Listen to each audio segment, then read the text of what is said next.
Isang mabiyaya at mapagpalang araw po muli, mga kapatid sa buong mundo, Luzon, Visayas, Mindanao. Ayan. Part 2 po tayo ng ating pakikipag-collab dito kay Tinig ng Karunungan. Mas maganda po ito kasama si Tinig ng Karunungan kasi ang mga video po nito ay legit at talaga naman detalyado at dokumentado. Hindi tayo dun didikit sa mga vlogger na mga fake news din. Pag-uusapan natin ay yung pagkuha ng passport ng asong Labrading. Aso na, Labrading pa. Epipanyang Labrading.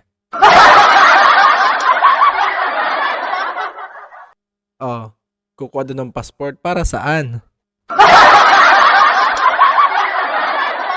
Bakit? May airplane ba dyan sa bundok?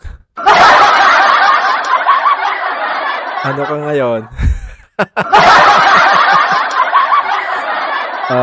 Pero bago ang lahat, siguro pagkakataon na ito para tayo makapag shout out. Shout out muna tayo. Mga ilan lang naman. Happy anniversary po sa mga kaanib sa Scan International. Yan. Nakakamiss na tumupad So, saan pa? Sige. Ano pa tayo? Mag-shoutout pa tayo habang inaantay ito si Labrading. Huwag na kasi tayo manood doon sa kabila. Dito na tayo manood sa mga sa mga legit na vlogger. Ayan.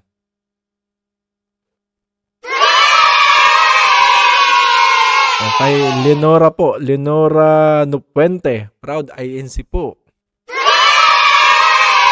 Diba? Saan pa ba yun?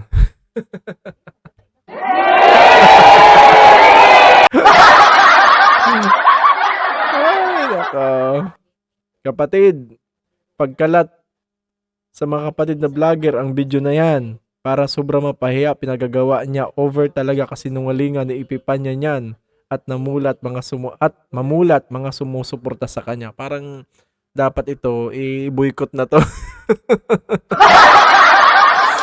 I-boycott na natin si Labrading. Kung ano pinagagawa. Diba? Ito, galing kay Alvin Francisco 8965. Subscriber dati ako ni Labrading. Believe dati ako dyan. Pero sa ginawa niya, nag-unsubscribe na agad ako sa kanya. Ayan po. Nagbabasa po tayo ng mga messages. Kaya pala sinabi ni Asong Labrador na kung makikipag-usap ng maayos ang INC sa kanya, titigil na siya. Gusto pala bayaran siya ng INC. Nako! Ano ka ngayon, Labrading? Tinira ka ng tinira. Napanood mo na ba yung video ni Chris Olo 1 year ago? Na nagre-request ka pa sa isang mayor na i-delete 15,000 para i-delete yung mga video na paninira mo.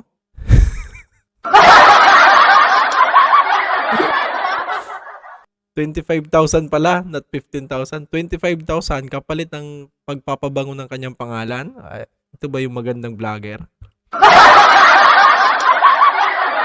Sige na nga, papasukin natin sa ating kapatid na Tinig ng Karunungan para naman tayo makapakinig ng legit na info. Ayan. Ano po? Sa mga hindi pa po nakasubscribe dyan, palambing naman, libre po yan. Pati rin po sa aking kapatid Tinig ng Karunungan, papasyal na rin po.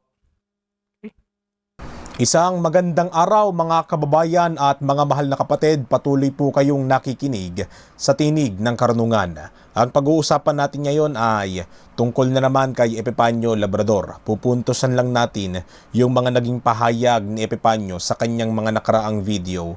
At ang isa dito ay yung pagkuha niya ng pasaporte. Siyempre kapag kumukuha naman tayo ng passport, para saan ba yun, di po ba? Yun ay tungkol sa pag-alis ng bansa.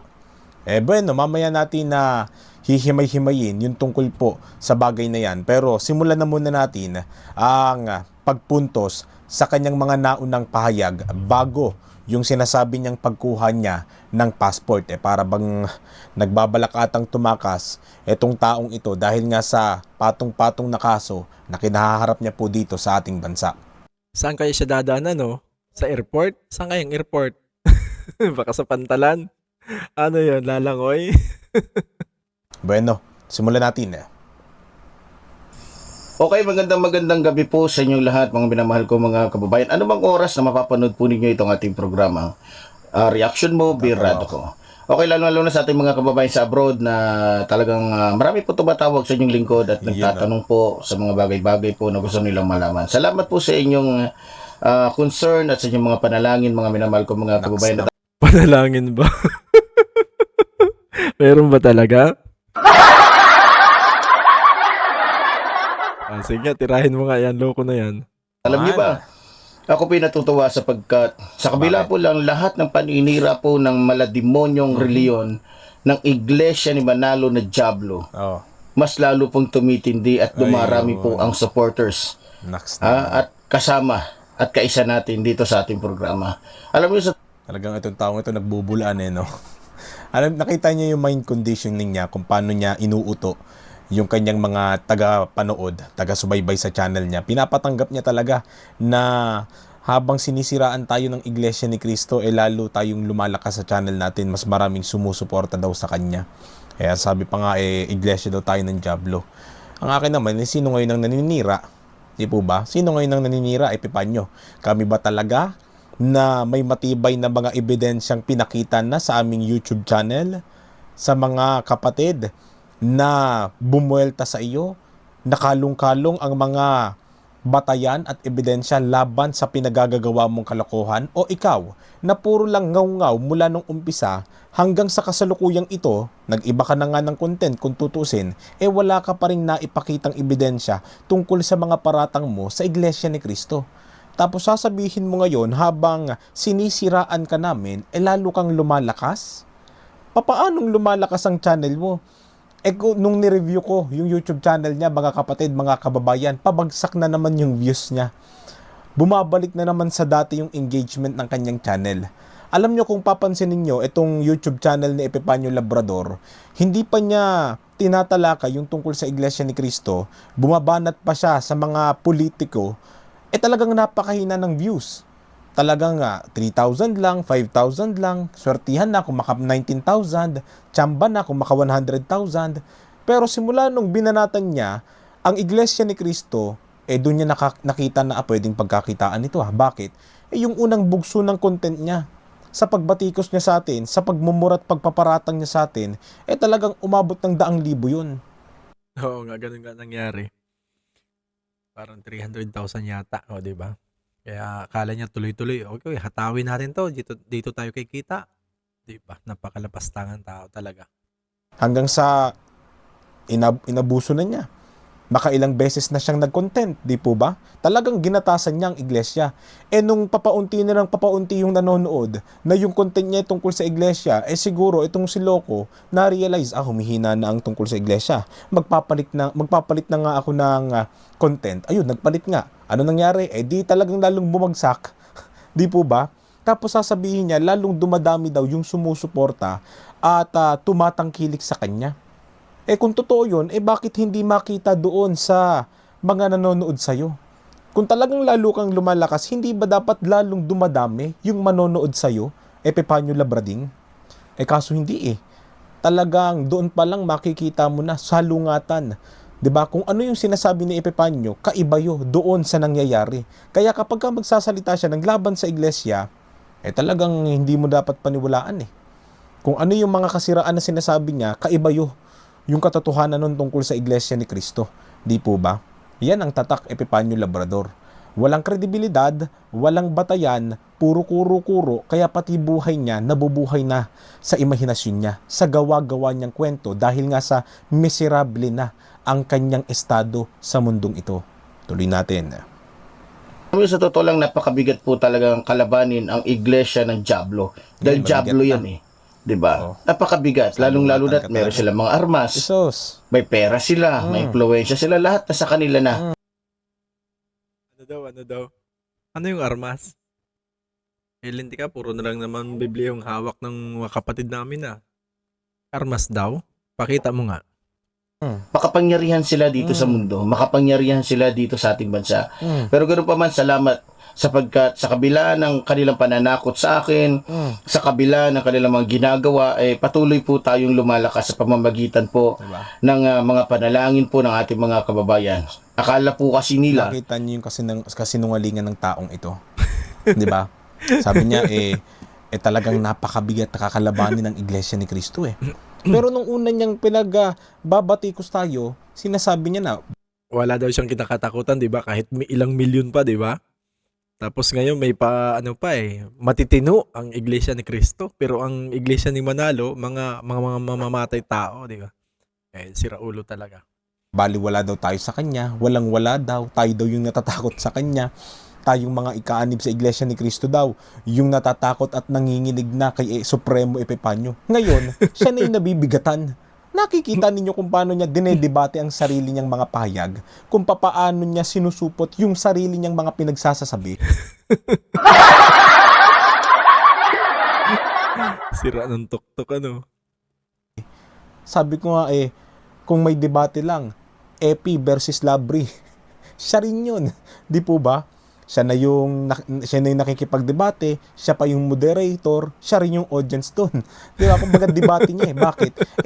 Salungat yung pinagsasabi ng taong ito Kesyo tayo raw yung ma-armas, tayo raw yung ma-impluwensya at mapera, tayo daw yung malakas magbanta. Ang akin naman, kung totoo yan, tignan natin. Sige Sino nga. kaya ang malakas magbanta dito? Pakita, At talagang pakita. nagpapakita pa ng armas sa social media. Ito.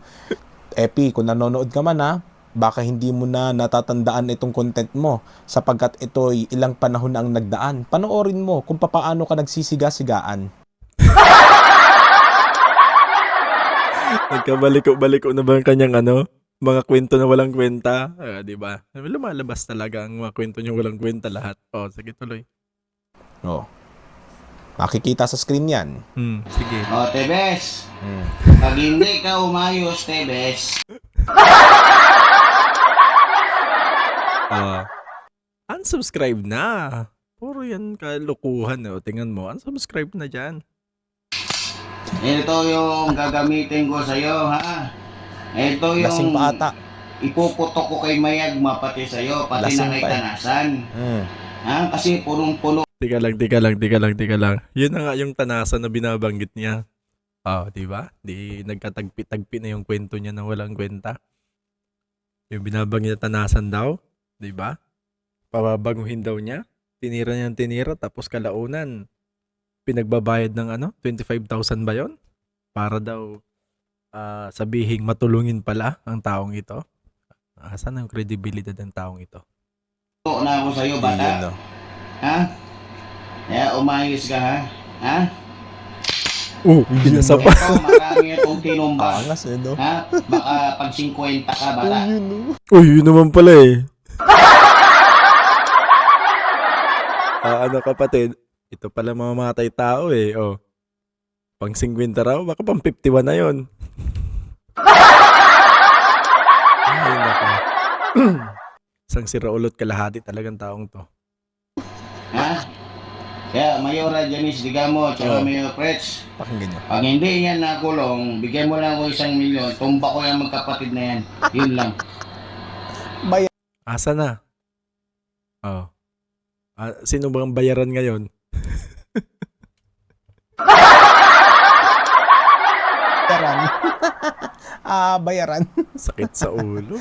Yan ang tatak kay Epifanio Labrador. Sa mga kababayan namin na nagtatanggol sa taong ito.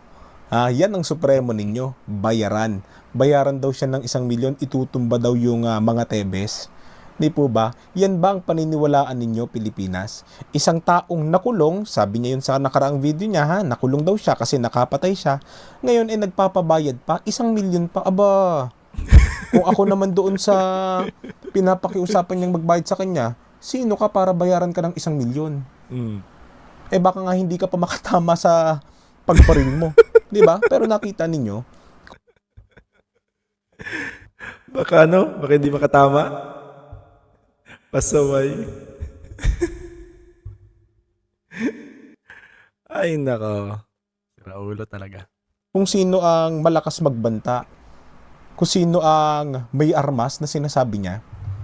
Kaya pansinin ninyo nung una pa lang mga kababayan, mga kapatid, kung ano yung pinaparatang niya sa Iglesia ni Cristo, sa kanya nakikita yun. Kung ano yung mga binibintang niya sa atin sa kapatiran, sa kanya nangyayari yun. At sa kanya talagang lumulutang yung mga ebidensya ng mga pinagagagawa niyang kalokohan. Di po ba? Yan ang tatak Epifanio Labrador. Miserable na buhay. Kaya ang utak, hindi na niya mawari kung anong paniniwalaan niya, kung sino ba talaga siya. Pati sarili niyang pagkatao, hindi niya na alam kung sino ba talaga siya. Kung siya ba ay nagtuturo ng martial arts, kung siya ba ay mabuting tao, kung siya ba ay bayaran, kung siya ba ay totoong kay Kristo. Hindi eh. Hindi niya na alam. Minsan banal. 'Di ba? Minsan makasalanan. Yan ang pagkataong pinapakita niya sa social media eh. Minsan mabuti. Ngayon naman, bayaran. Minsan natulong. Noong nakaraan, nakapatay, nakulong. Ano ba naman yan? Mix and match ka ba, Epifanio? Pwede kang mix and match, ano? Kaso pagka mix and match ka, nakakadiri ka. Nakakadiri ka. Hindi kita, kumbaga dun sa isang fast food chain, hindi na para kainin. Kahit pamura yung mix and match, hindi na para. Nakakadiri. Nakakasuka. Bakit? Hindi alam. Wala kang tiyak na pagkakakilanlan sa mundong ito na pati pagkatao mo, kine-question ka na. Yan ang delikado kapag ang buhay miserable tas hindi ka pa nagtino. Yan ang kahinatnan mo, di ba? Tuloy. Panalangin po ng ating mga kababayan. Akala po kasi nila, pag ginawa nila yung mga paninira nila sa akin, tayo po ay hihinto na. Tayo po ay titigil na. Tayo po ay matatakot sa kanila. Hindi po. Ibahin niyo po si Epifanio Labrador. At kahit anong paninira pa ninyo, kahit ano pang gawin ninyo, hindi po titigil si Epifanio Labrador. Sapagkat alam ko na mas maraming Pilipino ang sang-ayon sa sinasabi ko na ang reliyon ni Iglesia ng Diablo na pinamumunuan ni Eduardo Manalo ay isang kulto. Sino kaya yung Iglesia ni Cristo? At Iglesia ni Manalo at Iglesia ng Diablo? Parang 3 persona na pala. Di ba? Sinasabi niya lagi, hindi ko sinasabi na ang Iglesia ni Cristo kasi alam ko ang Iglesia ni Cristo ay mababait. Pero kung tirahin naman ng kay Eduardo Manalo, wagas. Sira ulo. At kahit sinong tanungin ninyo, mapapari man, pastor man, ibang ministro man, isa lang pong sasabihin nila. At kahit sa Google, masasearch niyo po yan. Sinungaling. Isang kulto po ang reliyon na to. Makikita Sinungaling, kahit daw Google tanungin. Nung sinearch ko yung Iglesia ni Cristo, Church of Christ sa Google, ang lumabas church nakalagay, hindi kulto. Yan ang katunayan dun sa mga nauuto ni Epifanio kapag hindi kayo naghanap ng ebidensya. Nadadala lang kayo, madali kayong madala sa salita. Pero kapag hiningan mo na ng ebidensya, hiningan mo na ng patotoo, wala nang mailalabas. Kung totoo yung sinabi niya na pati raw Google, kulto raw ang binabansag sa Iglesia ni Cristo, bakit church ang lumabas? Tapos sabi, paninira daw yung mga sinasabi natin sa kanya na kesyo may order of arrest daw siya. Magsisinungaling ba naman yung presiding judge na pumirma dito? Nang apelido ay Trosio, Chongson Trosio. Di sana, Pwede nung kumalat itong order of arrest, na kung saan siya yung nakapangalan dyan sa order of arrest at siya nakalagda, di ba dapat kung walang katotohanan yung sinasabi niya, yung sinasabing order of arrest, na sinasabi ni Epifanio yung walang katotohanan, di sana umalma na sa social media itong Chongson Trosio na presiding judge na pumirma sa kanyang order of arrest. Di sana nag-post na yun na, ako po yung presiding judge na nakapirma dyan, pero walang katotohanan po yan. Kaso wala Walang umalma Bakit? Katunayan lamang na talaga nasa record, itong order of arrest na nakuha namin mismong sa otoridad ito, nanggaling. May criminal case number ito. Nasa Regional Trial Court Branch 40 sa Silay City ito. at ito'y nasa Negros Occidental nga. Talagang nagtatali doon sa impormasyon tungkol dito kay Epifanio Labrador na ang first name ay Richard. Palacio. Si Richard. Richard Palacio. Ayoko basahin na maayos eh. Yung buhay kasi niya, hindi maayos eh, no? O, tapos sasabihin mo kami pa naninira. May batayan, no? May ebidensya, oh. 'Di ba? Yan ba yung inirarasyon mo sa mga naniniwala sa'yo, Epifanio? Kasinungalingan. Yeah. Bagay na walang katotohanan na gusto mo rin silang isama sa imahinasyon mo. Ayun. Nandadamay lang. Sa bagay, kapag ka naman kauri mo, yung level ng pangunawa, talagang kayo-kayo lang magkakaintindihan. Malamang. Pare-parehong makikitid, ika nga, di ba? Kumbaga kapag ka nakisama yung makikitid sa malawak ang pangunawa, talagang hindi nyo matatanggap, hindi nyo matetake. Kasi masyadong malawak yung pangunawa. Samantalang sa panig mo, Epifanio, sa iglesia mo, ganito. Meron na siya, Iglesia ni Epifanio, yun yung nangingikil sa kanyang mga viewers. May bago ng Iglesia ni Epifanio.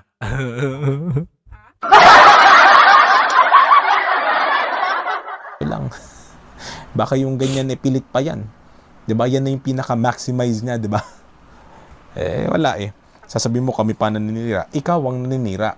Dahil nung una pa lang, wala ka nang ipinakitang matibay na batayan at ebidensya. Tuloy. Kita niyo naman at marami pong natatauhan. Marami pong naniniwala. Bakit po? Bumaba nga views mo? Mismo po doon sa message po. Doon po sa mga message na ikino-comment po ng mga iglesia ni Manalo. Sus, naka-filtered Sino? nga comment section Kaya mo? nagulat. Maraming natuwa. At Ano sa ba talaga? pamamagitan ng ating Nagulat, pagbati ko natuwa. sa kanila ay lumitaw ang katotohanan. Kwento, eh. Doon pa lang sa mga nila, message pa lang nila, sa kanila pa lang mga pagbabanta, sa kanilang pag-aano pa lang talagang mababasa mo na malademonyo. No? Marami po sa mga kababayan namin na nagsabi sa akin. Sino? Nababasa Pangalan nila mo. yung mga comment ng iglesia ni Manalo na malademonyo talaga. At talagang masasabi nila, marami po nagsabi na kami man ay natauhan at nakita namin yung kanilang mga message para sa iyo. Talagang masasabi mong malayo sa kanilang sinasabi yung kanilang mga ginagawa at mga, alam nyo na, at iba pa.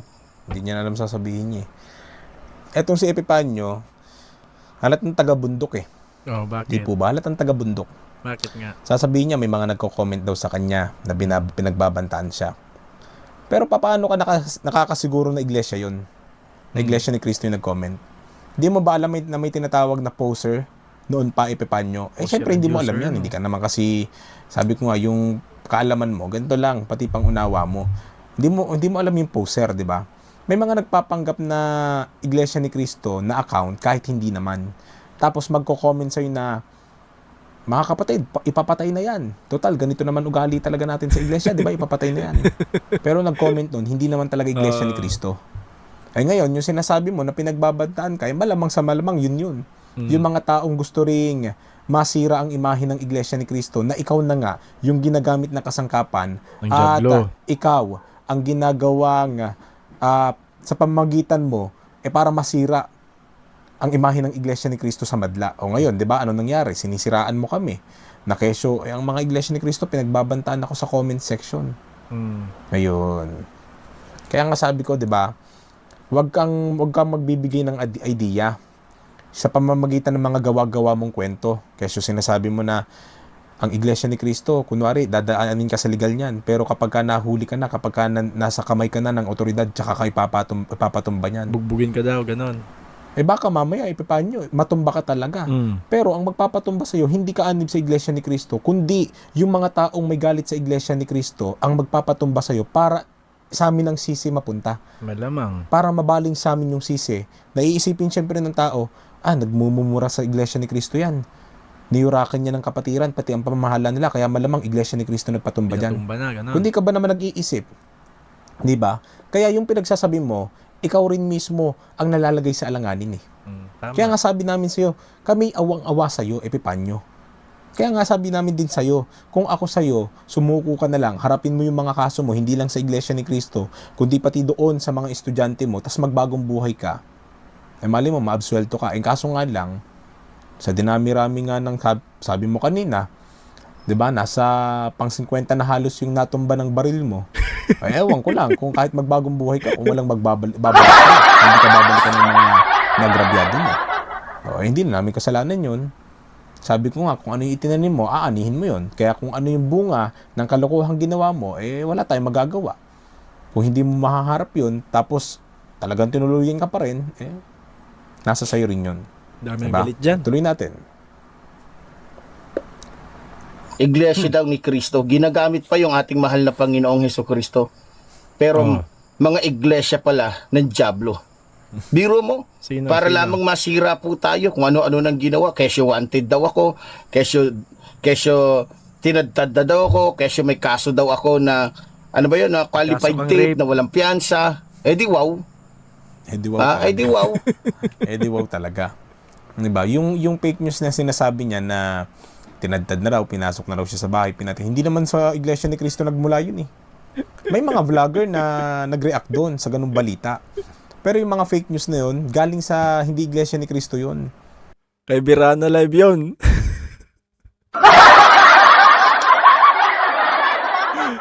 Pinasok daw, tinaga, tapos tumalon. Kay Birana Live yun. Na mga tao nga na gustong sirain ng imahe ng Iglesia ni Cristo para sabihin kami nagpapakalat ng fake news. Pero ang totoo, hindi sa amin nanggaling yun. Kung nag-react man kami doon, kung ginawan man ng mga kapatid namin ng mga reaction yun, di ba? Yun ay reaction nila.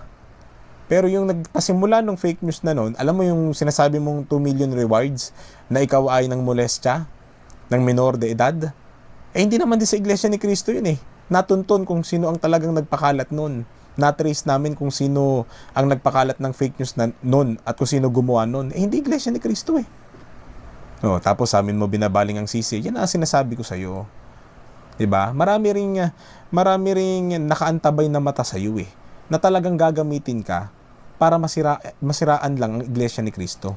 Inilagay mo lang ang sarili mo sa alanganin, Epipanyo. 'Di ba? Pero yung qualified theft na no bail, yun ang totoo. Talagang may taong nagsampa ng kaso nun. Kaya wag mo gawing sinungaling. Yung mga naagrabyado mo, gusto mo, ikaw na yung gumawa ng masama. Gusto mo, ikaw pa mabuti sa huli. Wag naman ganun. Siya pa ang biktima, no? Kakaawa naman. Tuloy. Siya pa ang biktima. Nung nakarang araw lang, kakukuha ko lang ng ng passport ko eh. Ayan na. Di ba? Kumuha ng passport si FP. naman. Mga kapatid, ano ba to? Tatakas na ba ito? Ha? Dahil sa hindi na siya makapamuhay ng malaya sa Pilipinas, hindi na siya makababa ng syudad eh. Puro gubat na lang eh. Puro kabundukan na lang natatanaw natin eh. Mga kaibigan na nito doon, unggoy. Di ba? Kaya ang tingin ko dito, kaya kung ito man ito dalawa yung naiisip kong posibilidad eh. Una, kumuha ng passport yan, kung hindi man gagamitin bilang valid ID, kasi dito sa Pilipinas, yung passport ang kinukuha ng marami yan, kahit naman di aalis eh. Pang valid ID lang eh. Pero yung pangalawa, di ba? Maaaring gagamitin na niya. Yan na yung tandaan na siya ay aalis na ng bansa para tumakas kung makakatakas ka. Pangalawa naman, ginawa-gawa niya lang ito. Yung konteksto na nakakuha siya ng passport. Bakit niya ginawa-gawa? Para yung premise niya, para yun ang maging premise niya at ipalabas sa madla na papaisip sa madla, paano makakakuha ng passport to kung may kaso ito? Pakita niya, passport niya. Ang tanong, may naipakita bang passport? Hindi wala man lang ginanon. Ito passport ko, ito Tumukha ko. picture ko. Wala eh. Baka nga kahit maglabas ito ng passport, baka pagdudahan pa ng marami sa atin ito. Bakit? Kung pinagawa niya lang sa recto yun. 'Di ba? Kumbaga, document forgery. Yan ang napapala kapag wala ng credibility ang isang tao. Kahit pasabihin mong maglabas ka ng ebidensya dyan, pagdududahan na pati yung ebidensyang ginawa mo. Kasi wala ka nang kredibilidad sa katawan. Wala nang nakikita ang tao sa'yo para paniwalaan ka pa. At yun ang masama doon, Epi.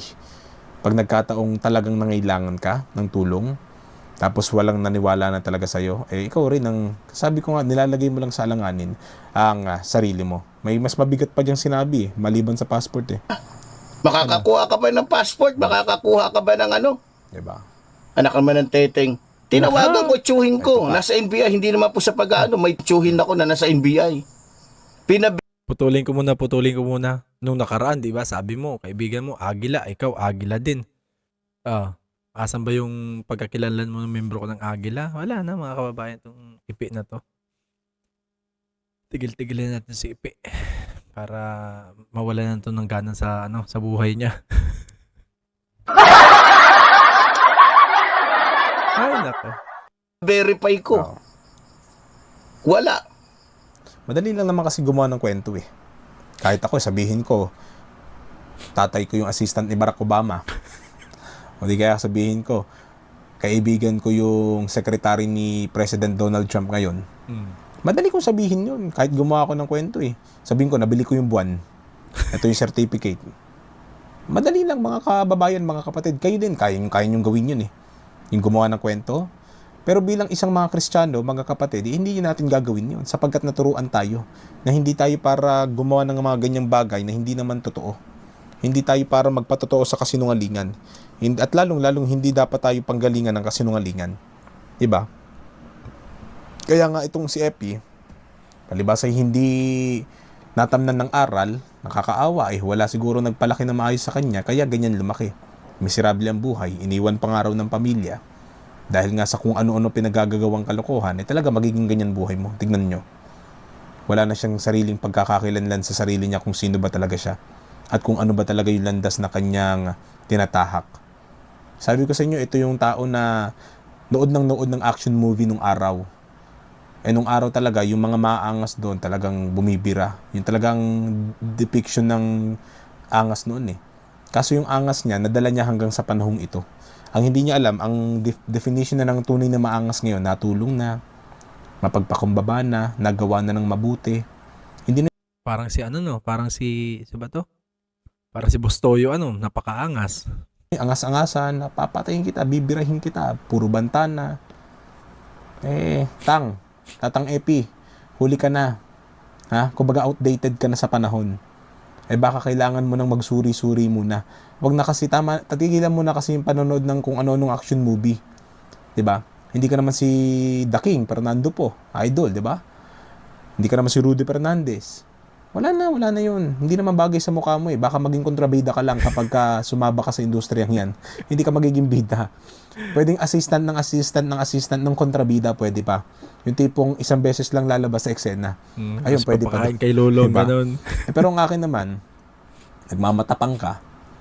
Pero alam mo kung merong kaduda-duda, nasa isang aspeto ng pagkatao mo eh. Panoorin nyo ito mga kababayan, mga kapatid. Sige. Ano ba yun? May pinanood na ako sa inyo nakaraan na katulad nito eh. Kung may kending na naman eh, panoorin ninyo.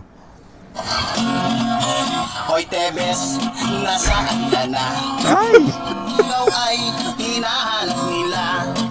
Tao mo ay nagsitaas. Ay! Patay ka habang nahuli ka.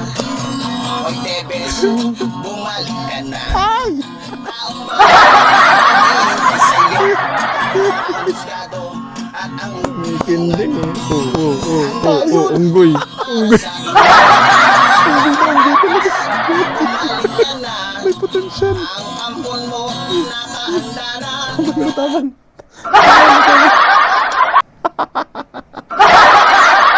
Kaya pala sa gubat nagtatatago to. May potensyal na maging unggoy. Pusang alaws. Rico. Pasensya na mga kapatid, Ano ba mga yun? kababayan. Diba? Ewan ko ba? Kahit i-delete pa ni Epipanyo yung video na yan, nakasave na Wala sa na. ating yan. Nako, Epi.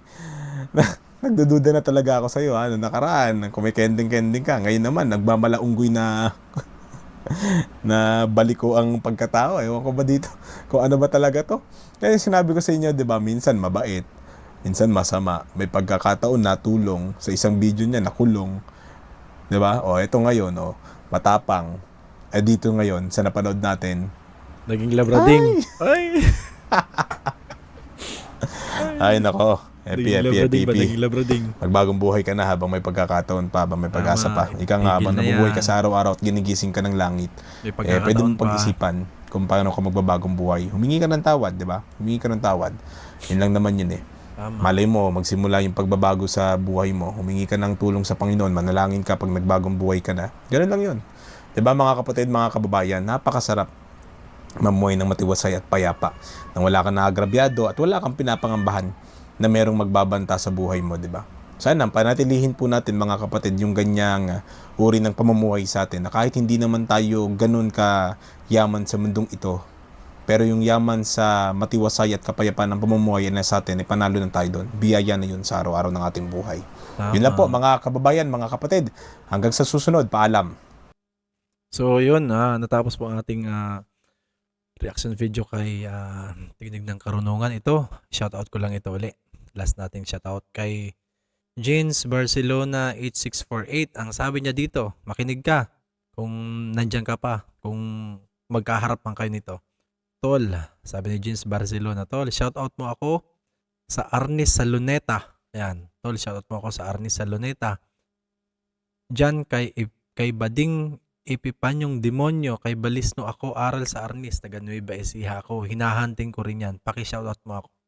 Ayan, paki-shoutout mo raw ako. O, ayan, makita daw kayo sa Luneta. O, total, matapang ka naman. Tanggalin mo na rin yung mask mo na yan, ha? O. Hanggang sa muli mga kapatid. Bye-bye. Sana magkita na kayo ni Ipipanyang. Ha? Medyo may something pala ito. Ayan, muli, salamat sa mga nakasuporta pa rin at nakarating sa dulo ng video na ito. Sa mga hindi pa po nakasubscribe dyan, palambing naman po. Libre po yan. Bye-bye.